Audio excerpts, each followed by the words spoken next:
샬롬! 시냇가의 나를 심다 신하심 챌린지 59일차입니다.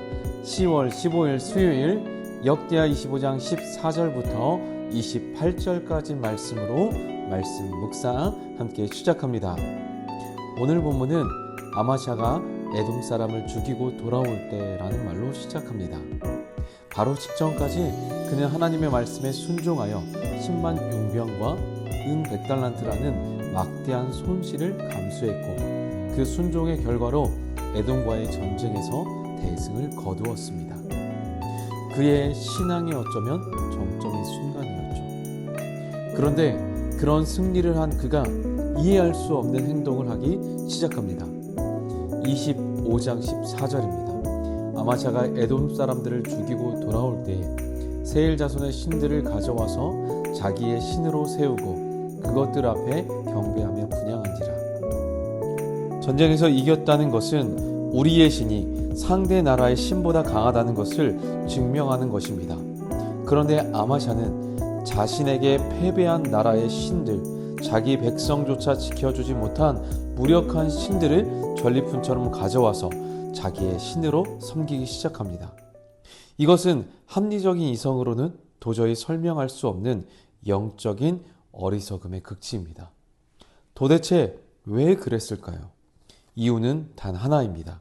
그의 마음속에 자리 잡은 교만 때문이었습니다.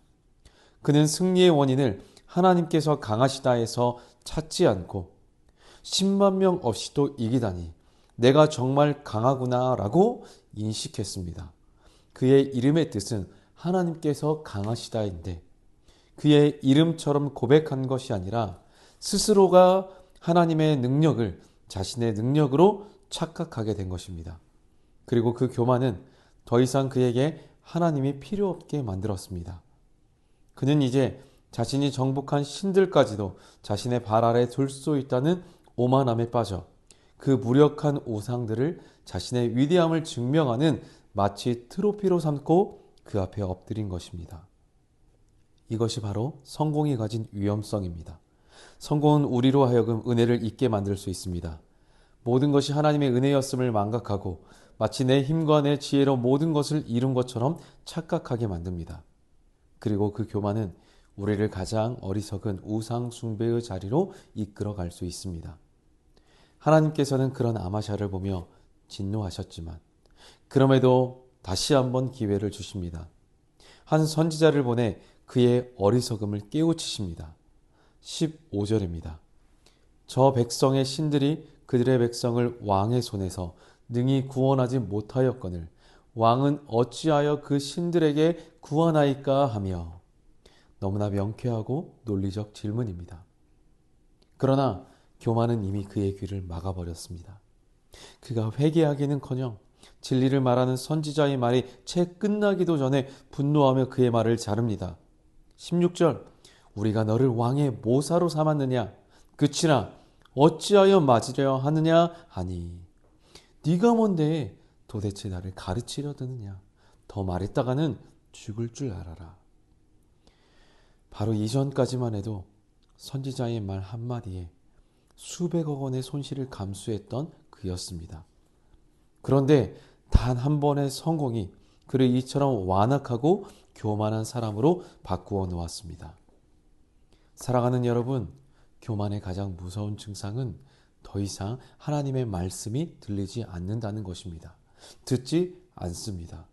나를 향한 쓴소리가 잔소리로 들리고 나를 책망하는 공동체의 권면이 비난처럼 느껴지기 시작합니다. 나의 성공과 경험이 어느새 하나님의 말씀보다도 더 높은 권위가 되어버린 것이지요. 결국 선지자는 이렇게 마지막 말을 남기고 떠납니다.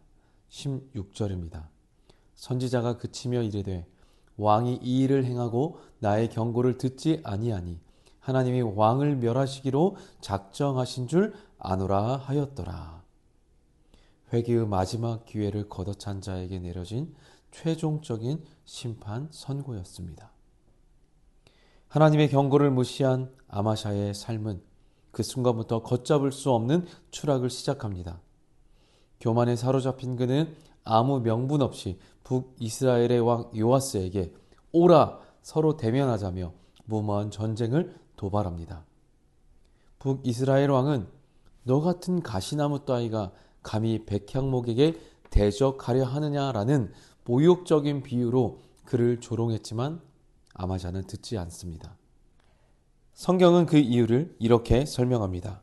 아마샤가 듣지 아니하였으니 이는 하나님께로 말미암은 것이라.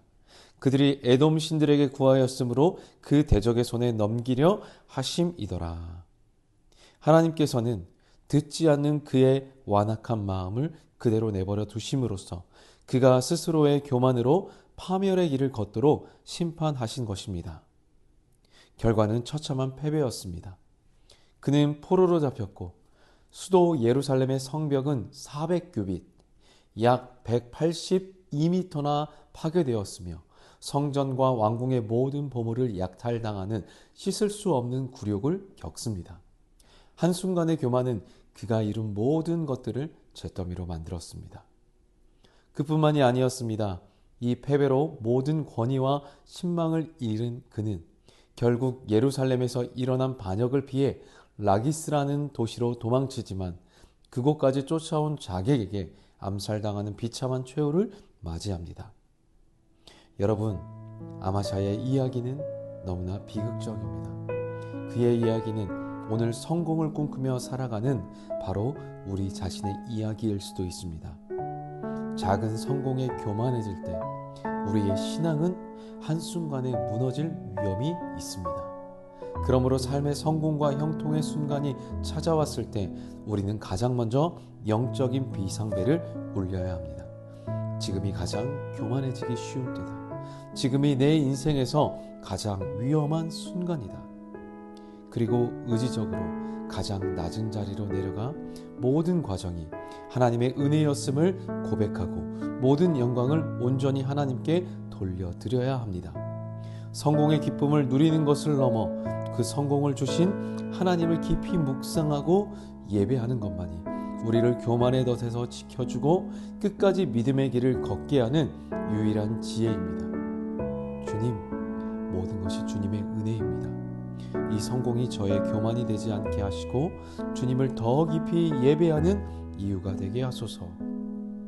이 작은 이 고백이 성공의 순간 우리를 지켜주는 가장 강력한 영적인 안전장치가 되어 주실 것입니다. 오늘도 겸손함으로 하나님 앞에 겸비하며 살아갈 수 있는 우리 밝음동이 여러분들 될 수 있기를 축복합니다. 할렐루야.